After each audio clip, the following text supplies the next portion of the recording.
4 রাকাত বিশিষ্ট নামাজে যদি কোনো এক রাকাতে রুকু ছুটে যায়, পরবর্তীতে চতুর্থ বৈঠকের সময় যদি সাহু সেজদা আদায় করা হয়, তাহলে কি নামাজ আদায় সহি হবে?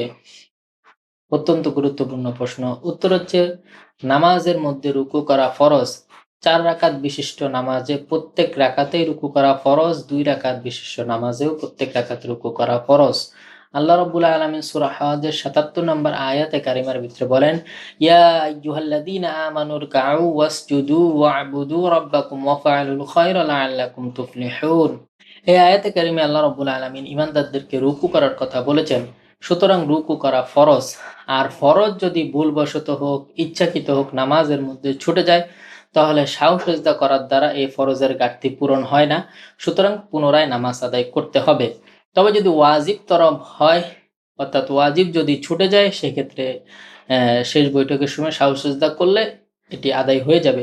কিন্তু ফরজ ছুটে গেলে সাহু সেজদা করলে এর মাধ্যমে নামাজের ত্রুটি পরিপূর্ণ হয় না। সুতরাং তাকে পুনরায় আবার নামাজ আদায় করতে হবে।